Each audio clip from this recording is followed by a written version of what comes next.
Sahana vavatu, sahano bhunaktu, sahaviryam karavavahai, tejasvinavadhitamastu ma vidvishavahai. Om Shanti Shanti Shanti. Samasta Jana Kalyani Niratam Karunamayam Namami Chinmayam Devam Satgurum Brahma Vidvaram Satgurum Brahma Vidvaram. In the last session we had seen the carefreeness of a jnani. Rathya charpata virachita pantaha. Virachita kantaha is the rags that he is wearing, but the poetry there is his mind is walking on that path which is free from punya and papa.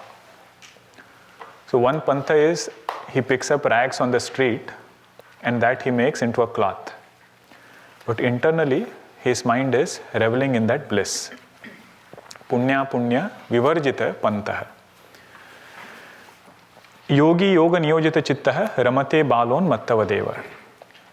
That yogi revels in this bliss just like an intoxicated person or like a child. Bala and unmatta. Then came the verse where Bhagavan said we should ask questions. There are different type of questions we'll get at different stages of life. The beauty is whatever question we ask, according to that we'll get an answer. If you ask question about Vyavahara, we'll get answer also related to Vyavahara. You ask question about science, about that topic, ignorance will go away. That's how they do research, right? You keep asking questions about something, answers will not directly come, but through the process of asking that question, you end up with a new insight in that topic. Now imagine if somebody can ask questions about oneself. If somebody can ask questions about who am I really? It's only a matter of time that sadhaka also, if he gets the right guidance and gets the right pramana, knowledge will take place in the conviction of his own true nature. That was that verse, Kastvam Kaha Aham. And we had seen, remember that story of Bhagavan Ramana Maharshi ji? Who are the two characters in that? One was the student Nidhaga and his teacher's name was Ribhu. The whole point was to establish that without mistaken identity of aham, without entering this ahankara, we cannot establish duality. Tvam cannot be established without mistaken identity of aham. The moment we take ourselves as this individual, there are many layers of mistakes that happen on top of it. Mistakes means erroneous convictions. It might be raga, it might be dvesha, but all of that come only after accepting this fact that I am this finite being. That if somebody is able to break, through vichara, means to understand that I am not this finite individual, I am that infinite consciousness. That is also a journey. It's a journey on the path of knowledge.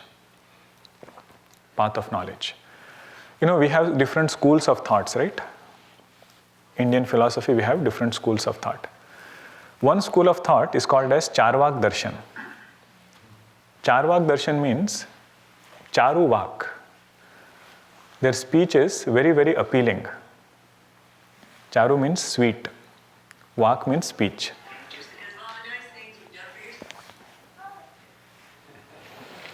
Speech is very appealing. That is this Charvak Darshan. Means according to Charvak, whatever challenge is there, their solution is outside. Means you change something outside. With that, whatever is bothering, that will get solved. Means if I say it's very cold over here, they will not say you should increase your ability to bear cold. They say if it is cold, get a heater. Get a heater, change something outside by which your problem is solved.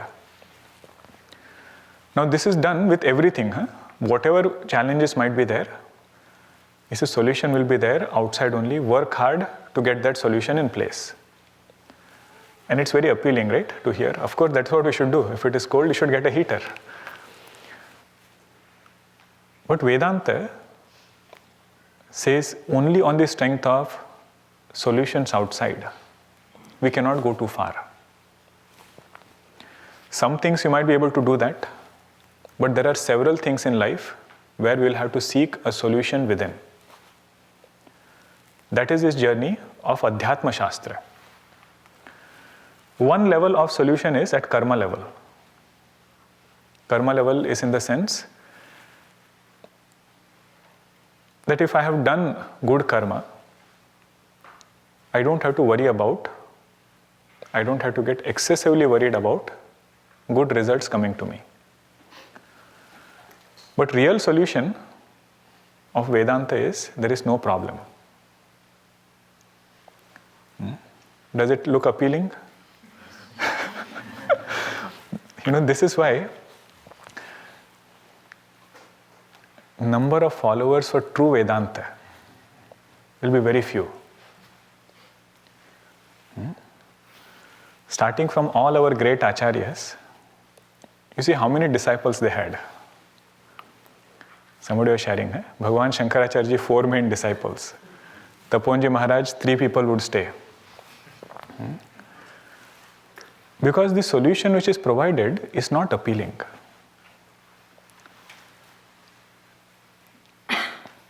So how should we look at it? We can have in-between path. We should not go to that extreme. Say whatever is needed to be done in this world, we will do. If it is hot, get a cooler. If it is cold, get a heater. But with this clarity that this alone will not solve everything. Not having too much of hope on that solution.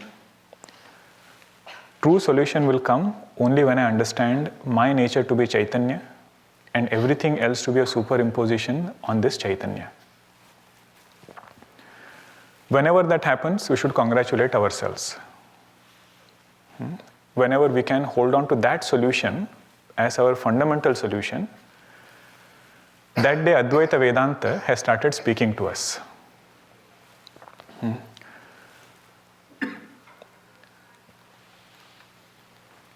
Everybody who studies math doesn't become a mathematician. Everybody who studies physics doesn't become a physicist. Vedanta is also like that. If you are able to hold on to Vedanta as a solution, see, that is when that knowledge is becoming one with us. Sometimes we say, right, what is practical side of Vedanta? How should I apply this knowledge in my life? Bhagavan says, every day I'll give a new situation. Every day I'll give a new circumstance.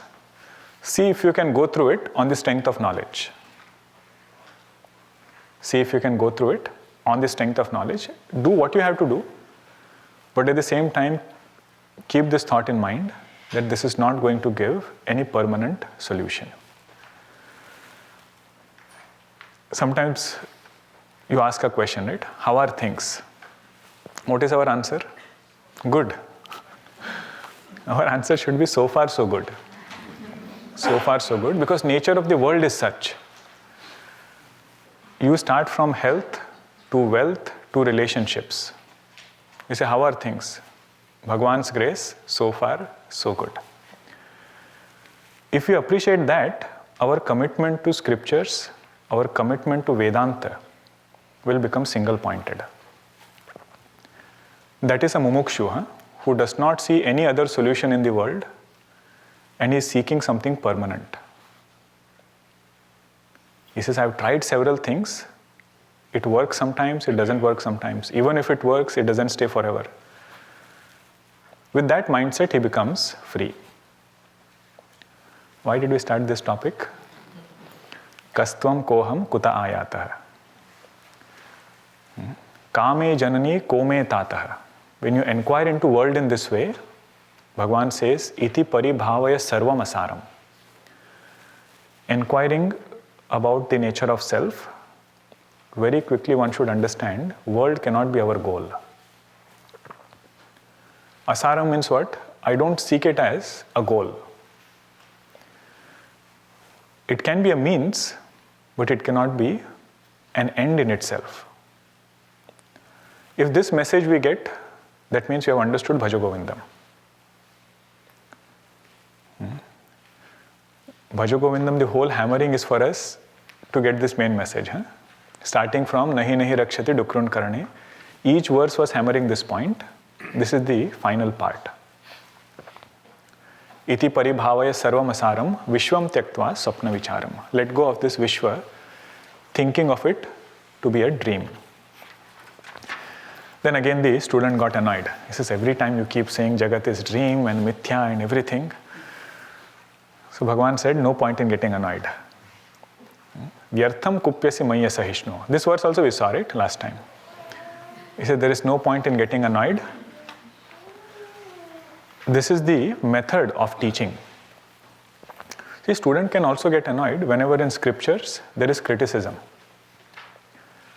Criticism about physical body, criticism about wealth, criticism about power, position. He said these acharyas or rishis, they don't understand what is vyavahara. They probably understand much better than us. But that criticism is only to help us not get carried away by that thing. Why would they criticize anything? There is one text in Marathi, Ramdas Swami has written, Dasbodha. Dasbodha. In that, Ramdas Swami points out Murkha Lakshana. Who is a Murkha? You see, goes on and on describing who is a fool. And last line, he apologizes. He says, we are saints. What do we have to do with criticizing a fool? He says, I just did this kind of presentation so that we'll get the right perspective. If I have said anything wrong, please forgive me. Ramdas ji says to the Shrota, the one who is going to read it, that is the main point. They are not only interested in criticizing here or there. And we know, unless it comes in that way, it is very hard to wake up. Unless it hits in that way, it is very hard to wake up. So the teacher says there is no point in getting angry, no point in getting impatient. If you want to make quick progress on this path, then keep studying. Next verse is beautiful. It applies to all of us in different stages of life. See, the person who is walking on the spiritual path is a dharmic person. He never wants to hurt somebody, never wants to disappoint anybody. But what happens is, in the midst of his spiritual journey, he ends up becoming very sensitive. Very sensitive. Whatever he says, if somebody else got annoyed, that bothers him much more than somebody getting annoyed at him. When somebody scolding him bothers him less versus he annoying somebody else. So next verse is for that sadhaka. Bhagavan says, Gurudev says in one place, keep your heart where the Lord has placed it. Well protected by the ribs, don't get too sensitive about anything. That is this verse. See what he says now, 25th. Shatrau mitre putre bandhau ma kuru yatnam vigraha sandhau sarvasminnapi pashyatmanam sarvatrotsruja bhedajnanam shatrau mitre putre bandhau ma kuru yatnam vigraha sarvasminnapi pashyatmanam sarvatrotsruja bhedajnanam Bhajagovindam Bhajagovindam Govindam Bhajamudhamate Govindam Bhajamudhamate. The first kind of sambandha we will have, Bhagavan starts with that, Shatru. Shatru means enemy. Now, enemy always doesn't come with a sword and have all the other paraphernalia. Enemy means somebody who gets agitated looking at you. Otherwise also true. Bhagavad Gita, Bhagavan said, Yasman no dujate lokah, lokan no dujate chayah. But it happens exactly opposite. Whenever that person is there, you get agitated. Whenever you are there, he gets agitated. You see, that is the first sambandha, Shatru. Second is Mitra. Mitra means somebody who is a well-wisher, who is very nice to you. That is Mitra. Next two are all other sambandhas. Putra means son, and Bandhu means all other relations. One way to look at this is you have enemy, you have friend, and then you have relatives. Or you can see within relatives you have enemy, within relatives you have friends. Both are true. Both are true. Means in all sambandhas, these are the two pairs of opposites. One side, those who get annoyed. Another side, those are your friends. Next line is an amrutam for a sadhaka. Next quarter, he says, Ma kuru yatnam vigraha sandhau. Don't put forth too much effort. Don't get too preoccupied in breaking and making. Don't get too preoccupied in breaking and making. Vigraha means what? Breaking. Sandhi means what? Making. Between whom? If it is my Shatru, this person says, I want to break. Means I want to keep that person away. If it is Mitra, he says, I want to bring that person closer. Or even with Shatru, he is trying to make up things. Or with Mitra, he is trying to break up things. So all kinds of combinations are there. Bhagavan Shankaracharya says, don't keep your mind too preoccupied with these things. Now, how do you understand this? He is not saying we should make enemies. Means I don't care about what my vyavahara is. If somebody is an enemy, so be it. Not in that way. Doing his sadhana, everything per dharma. Because we saw previously, the main tapasya is speech level. Remember that portion where we had seen tapasya from 17th chapter. So tapasya is at speech level, that he is already doing. But in spite of doing everything, it is possible that you will have these pairs of opposites. When it happens in that way, don't get too preoccupied by making or breaking. Why is this? There are two levels of solutions or perspectives. One level is karma level. How long somebody will be friend? How long somebody will be Shatru? Both are decided based on karma.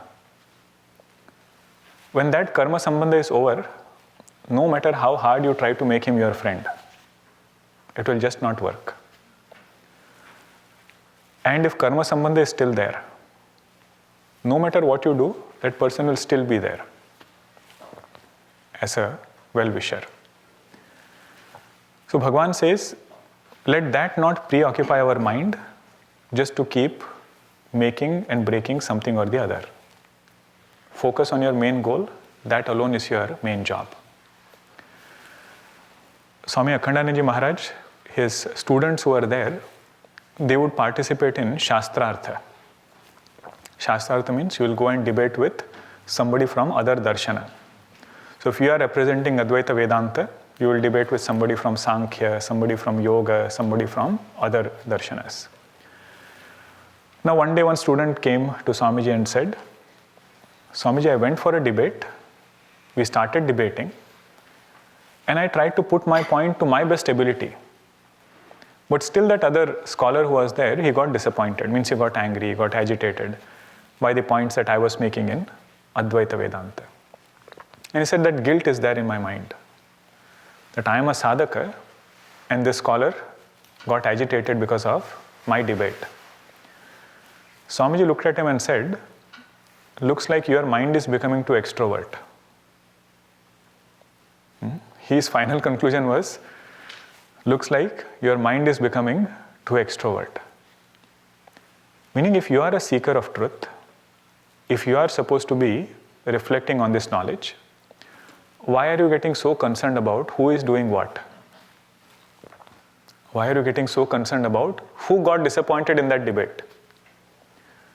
You had gone there to present your view, and you said you did it to your best ability. I said, leave it at that. Ma kuru yatnam vigraha sandhav. Now this applies in all settings, family setting, wherever you want, you can see this. We'll always have these pairs of opposites. Bhagavan says, don't end up spending all your life just trying to make and break.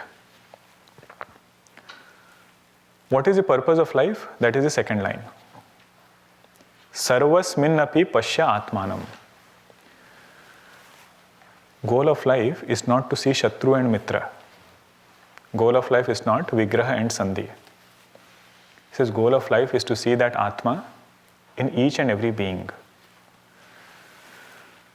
Once that self is seen, he says that Shatru and Mitra also get dissolved.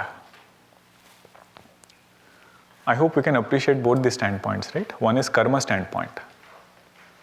Karma standpoint, he says today who is our Shatru, tomorrow they can become Mitra. Today who is our Mitra, they can become our Shatru tomorrow. He says don't get carried away by any of the sides. At karma level, let things be wherever they are. Do your side, whatever you have to do. But the next line is, he says if you get divya drishti, if somebody has seen that consciousness in this entire creation, say where is the question of Shatru and Mitra? It is just like trying to pacify something in dream. You ended up with heated argument with somebody in dream. Once you wake up, you want to again go back and say there was one point I missed telling that person. Maybe now I can complete it. That is the freedom of a jnani. No hang-ups, nothing from the past he is carrying with him. But again, we should appreciate the sadhana side also. This is not telling us jnani can do whatever he wants.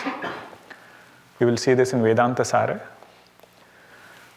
Swami Sadanandaji quotes a verse from Naishkarmya Siddhi.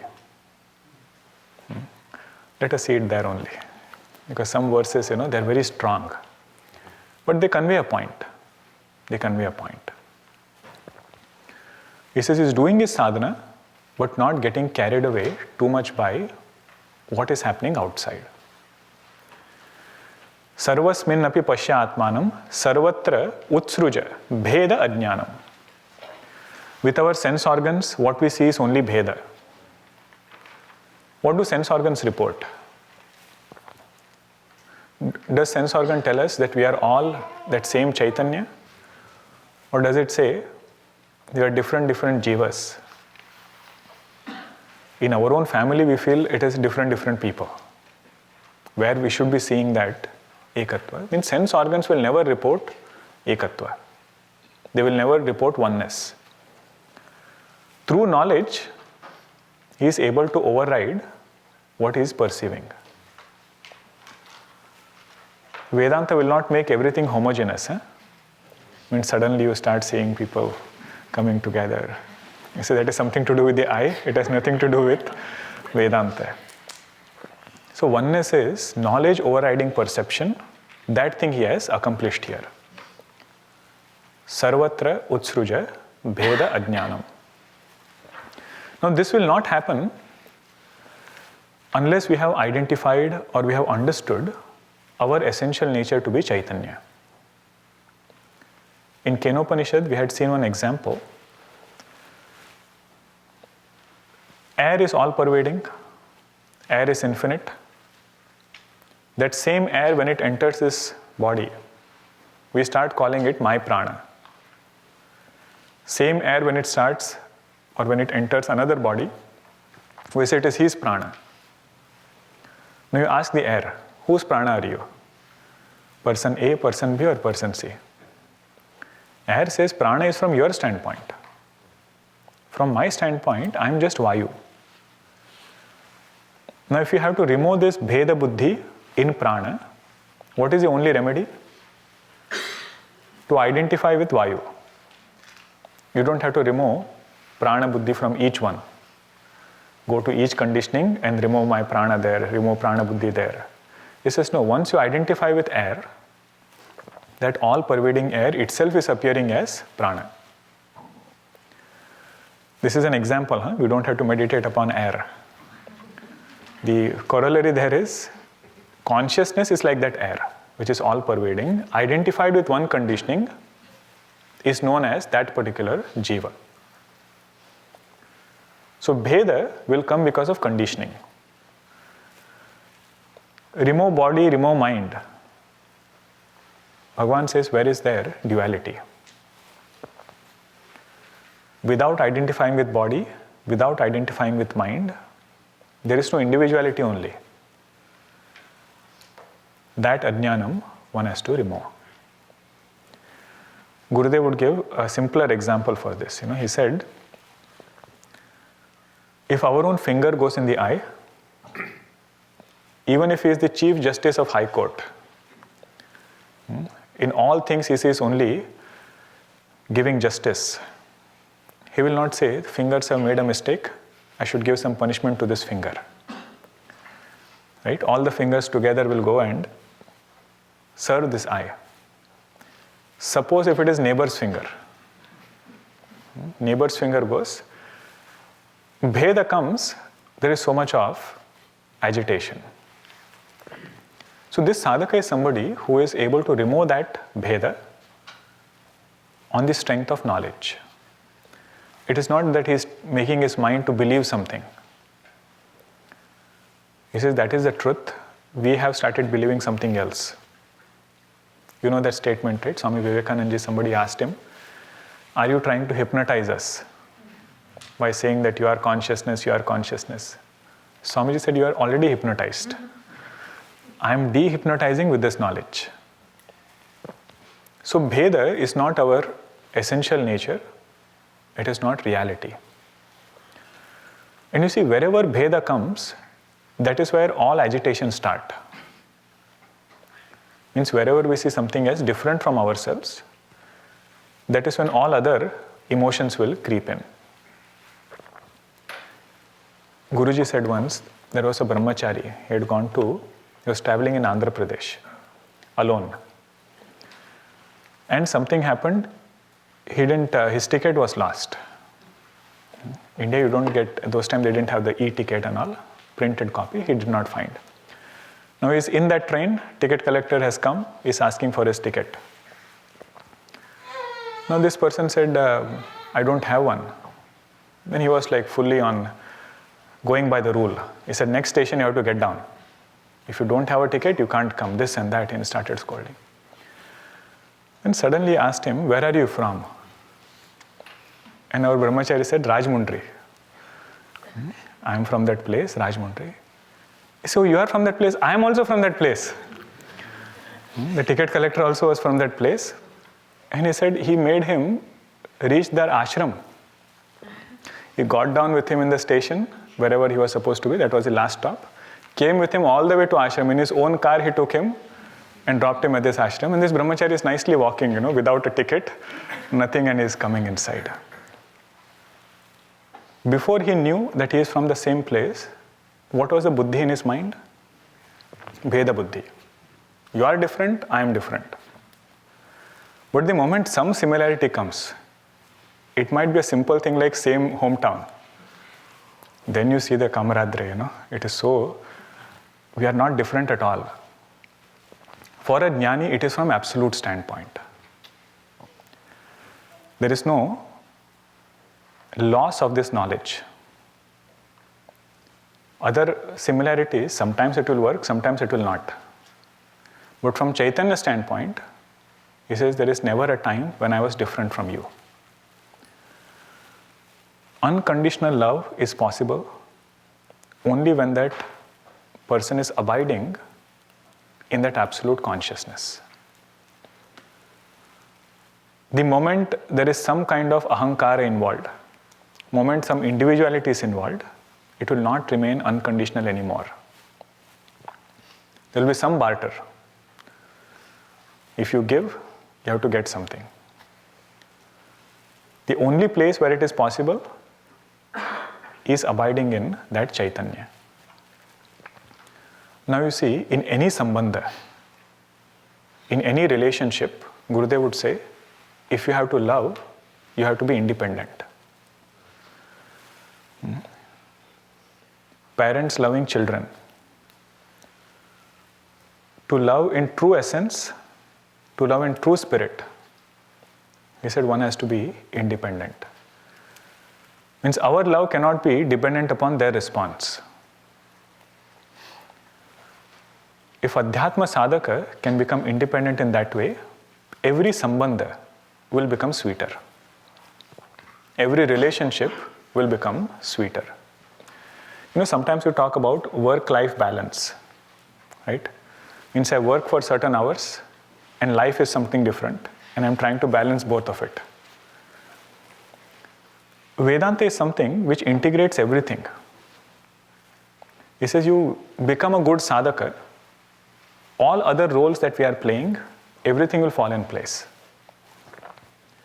Role as a daughter, role as a mother, role as a father, role as an employee. Bheda Ajnanam, it is not only for Adhyatma related topics. In every prasanga, in every scenario, if we have to really contribute, we cannot afford to see differences. The moment differences come, that person's ability to give is limited. Sarvatrotsruja Bheda Jnanam. Gurudev has written few words, about that first line. Ma kuru yatnam vigraha sandav. Only Gurudev can come up with those words. He says, be passionately dispassionate. In working with sambandhas, working with relations, he says, be passionately dispassionate. How will you understand it? Means you are trying your best, but you are dispassionate from inside. Second thing he writes, be joyously indifferent. You will not find it here, not in the commentary. These are his other writings where he has elaborated this topic. He says, be joyously indifferent. Means you cannot afford to get too carried away, but at the same time, you are joyous inside. Joyous inside. Okay, very fine line between not becoming dry, not becoming insensitive. At the same time, not allowing situations to affect the mind. Ma kuru yatnam vigraha sandhav. Now somebody says, Bhagwan, I really want to do this. Means I really want to know that truth. What is the way and what are the obstacles that can come? That is mentioned in 26th verse. Kamam, krodham, lobham, moham.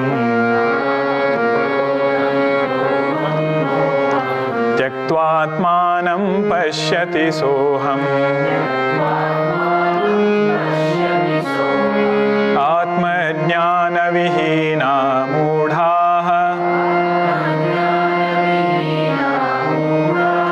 ते पच्यन्ते नरकनिगूढाः कामं क्रोधं लोभं मोहं त्यक्त्वात्मानं पश्यति सोऽहम् आत्मज्ञानविहीना मूढास्ते पच्यन्ते नरकनिगूढाः भज गोविन्दं गोविन्दं भज मूढमते गोविन्दं भज मूढमते.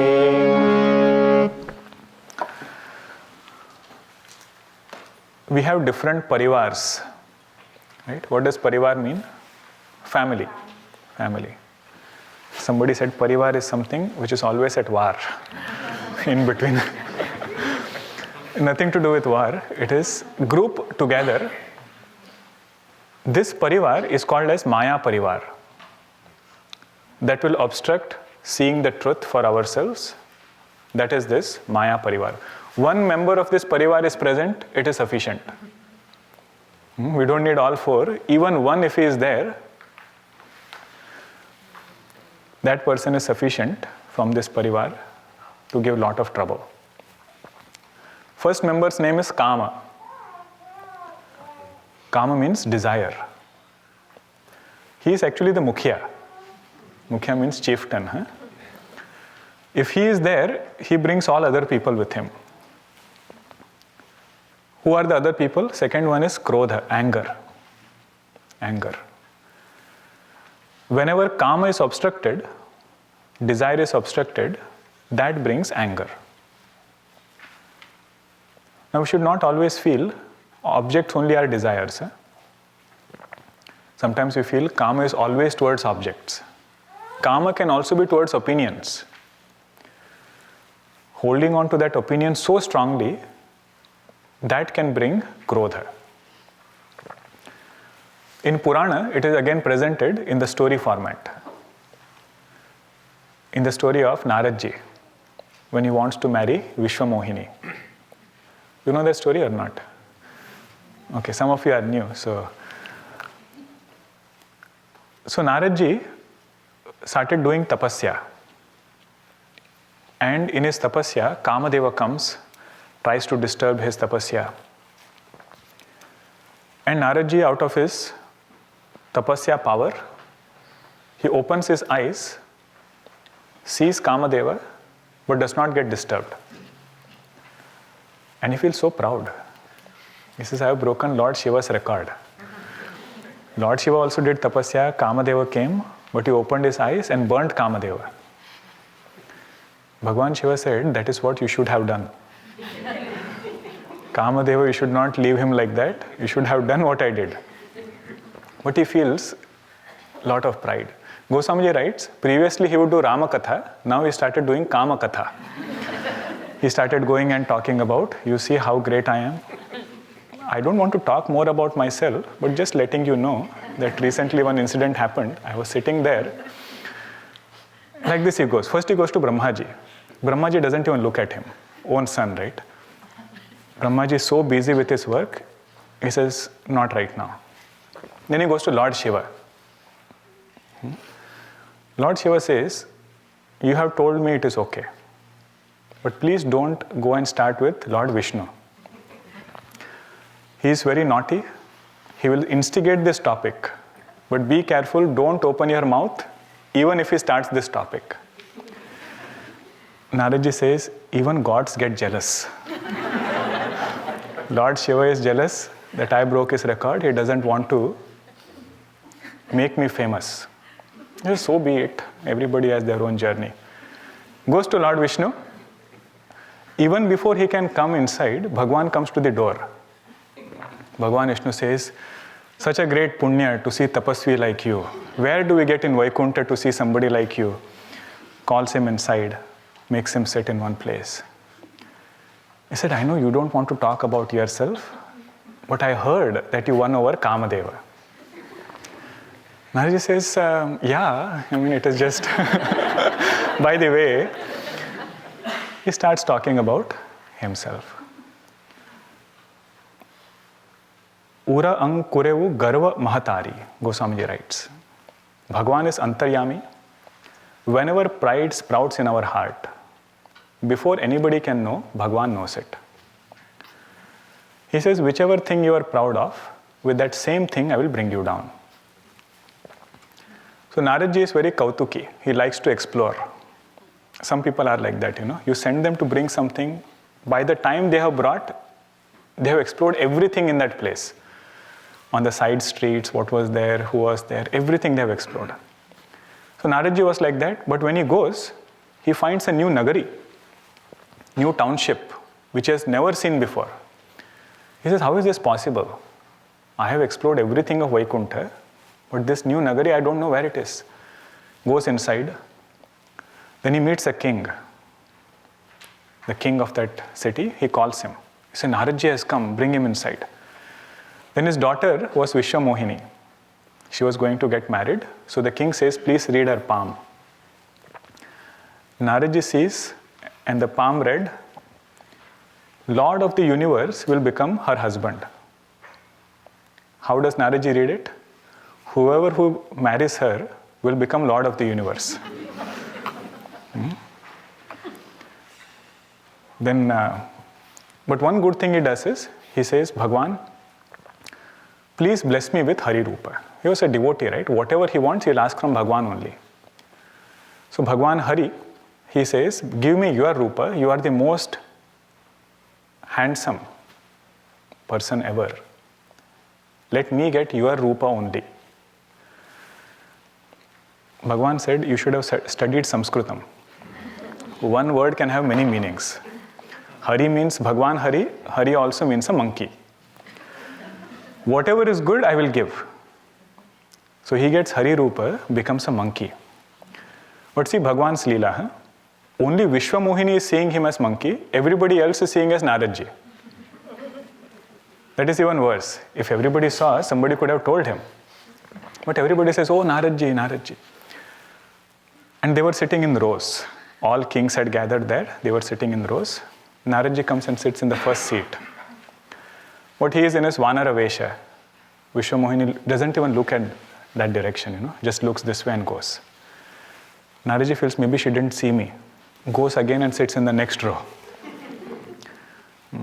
And everybody in that row is ignored. Because Naradji is sitting, she doesn't even look that side. He says, what kind of days have come? Monkeys have also started coming in Swayamvara and so on. So then she goes different rows, doesn't see. There were two Shivaganas who were sitting behind, whispering. Previously they were saying, Naradji, you are the best one. You have Hari Rupa. There is no wonder Vishwamohini will choose you only. But after some time, after raising his pride, they say, go and look at your face in the mirror. Mirror those days means pond was there. Then he sees there was Hari. Hari means monkey face. Now he gets so angry, goes to meet Bhagwan. By this time, Bhagwan had come, taken Vishwamohini and gone away. He had come in another avatar. Before he can go to Vaikuntha, he meets Bhagwan in between. He's standing along with Vishwamohini. And he meets Naradji. He says, Naradji, where are you going? Why are you so anxious? And that is when Kama turns into Krodha. Whatever he says, that is this verse, Kamam Krodham. First thing he says is, you took away my Vishwamohini. All that he had done was only seen her palm. And his conclusion is, you took away my Vishwamohini. Because you are Ishvara, there is nobody above you. But you don't know with whom you are talking. Naradji says, I will show you what it means to take challenge against me. And then he curses Bhagwan. He says, you took my Vishwamohini away. You will have to take form of a human being. And you will be separated from your wife. You made me into a monkey, you will have to take help from monkeys. And those two Shivaganas who were there, who were talking, laughing, giggling, he said, both of you will become Rakshasas. So they become Ravana and Kumbhakarna. At the end of Aranyakanda, Naradji meets Bhagwan again. Goswamiji writes elaborate details, where he says, Bhagwan, I am so sorry. And then afterwards, Bhagwan takes away his Maya, and suddenly he realizes, what did I do? I am a devotee of the Lord, and I ended up cursing the Lord. Bhagwan says, this is my Maya. Maya Parivar, it is so powerful, if Krodha comes, he says that person becomes blind. Blind and also doesn't listen. Both things happen. He says that is what happened. And then Bhagwan convinces him later in Aranyakanda. He said, don't worry, this was my Maya only. Means I wanted things to be this way, that is how I did it. We should not take that justification. So Bhagwan is using me as a tool to get angry at this world, not in that way. But Kama brings Krodha. If that Kama is fulfilled once, it doesn't end at that point. If it is fulfilled once, it brings Lobha. Lobha means, I want more of it. See, Ravana had everything. His Lanka is made out of gold. Pushpaka Vimana he has. Mandodari is there. Every possible thing he can ask, everything is there. Power, position. In spite of everything, he is going and bringing Sitaji. That is Lobha. Where once you are successful in something, he starts feeling anything I can get. And there is never a point where he will say, iti alam. Santushtaha word in Bhagavad Gita, what was the translation Bhagwan gave, Shankaracharya ji? Sanjata alam pratyaya. One whose heart can say, this much is sufficient, I don't need anything more. He says, desire is something, one is it will make us do that thing over and over again. Lobha will be there, and if something obstructs it, it will become Krodha. Repeatedly, if it gets fulfilled, it brings Moha. Moha means delusion. I am so powerful, I can do whatever I want. This was the case of Daksha. Puranas, if you are familiar with, it's easy to appreciate these points. Daksha, the name itself means one who is very skilled. Anapeksha, Shuchihi, Daksha. Very, very efficient, very skilled. Only then he can become Prajapati, CEO of creation. That is his title. Everything that has to happen in creation has to happen under him. That Daksha, he starts feeling there is nobody greater than me. Then Lord Shiva comes, he insults him. Then the whole story of Satiji proceeds. The whole point is how that one Kama can bring Krodha, it can bring Lobha, it can bring Moha. Second line is a connection. Atma jnana vihina moodaha te pachyante naraka nigudaha. These members of Maya Parivara, they will not go away on their own.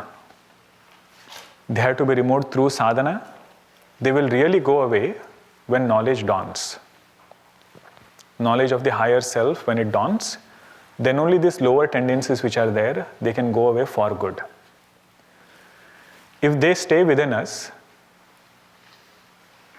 Bhagavan Shankaracharya says, we don't need any hell outside. Te pachyante naraka nigudaha. They are sufficient to create hell in our own mind. One hell is outside, which description comes in Garuda Purana and everything. They say you get yatana sharira. We don't get human body. If somebody goes through naraka loka, it's a separate sharira. Have you heard it somewhere or not? Where they are fried in that oil. And then little bit of water is sprinkled on the face to wake them up, because you should be awake when you are frying. But Sharira is different. It is not, human body cannot sustain those kind of things. But the thing is, if these qualities stay inside, that is hell right here. The other side is also true. In spite of things being very difficult outside, inside if we can have sadguna, outside it might be as naraka, like naraka, but inside this sadhaka will be in swarga. Guruji says, how we have climate control, right? Car and all, so fine-tuned. Side there is a blower, seat was also warmed.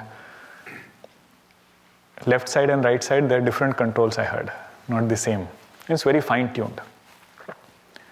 Adhyatma Shastra is like putting a climate control in the mind. No matter what is the situation outside, inside this sadhaka can still remain in Satya Yuga. That is this line, Atma Jnana Vihina Mudaha Te Pachante Naraka Nikudaha. Then the second quarter, how did he gain this self-knowledge?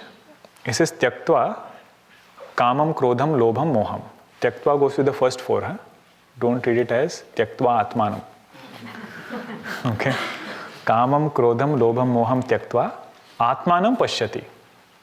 Having let go of these negativities, he sees his own self. Glory of that infinite self, he sees it as his own self. Doesn't say, I am a knower of Brahman.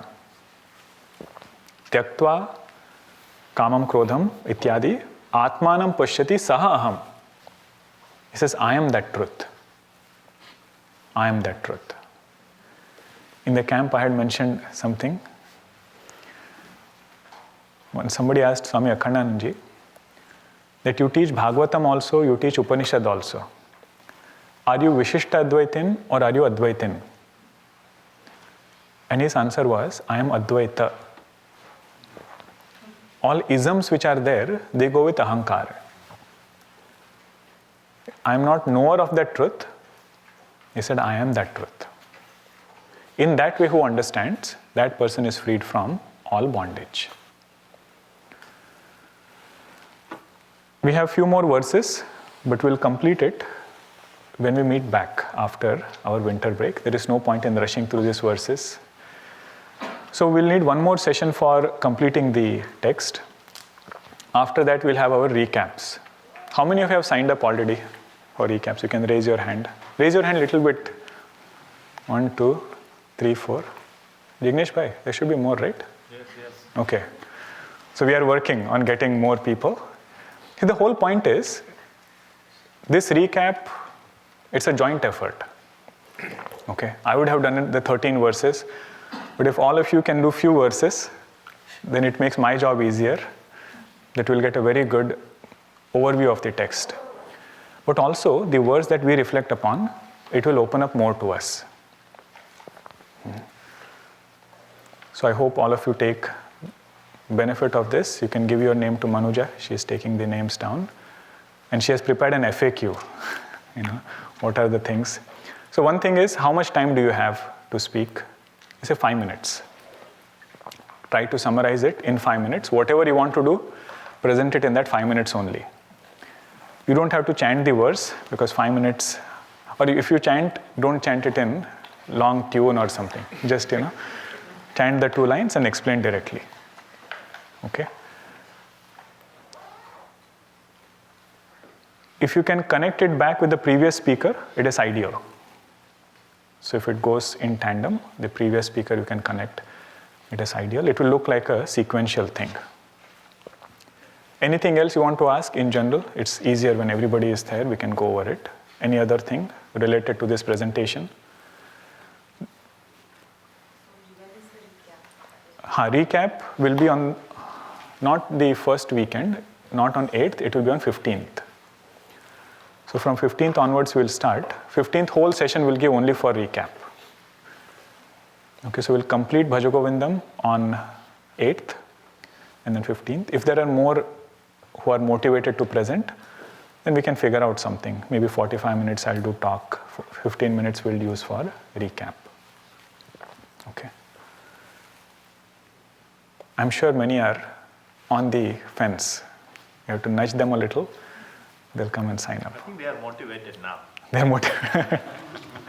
Good, good. It's very rewarding, very rewarding. In all other locations, it happened the same way. First 2 days, we had 4 sign-ups, 5 sign-ups. Then we had to cut back. We had only 15 people is good. If you have 20 people doing recap, then it's almost whole Bhajagovindam we are studying again. Om Purnamada Purnamidam Purnat Purnamudachyate Purnasya Purnamadaya Purnameva Vashishyate Om Shanti Shanti Shanti Harihi Om Shri Gurubhyo Namaha Harihi Om.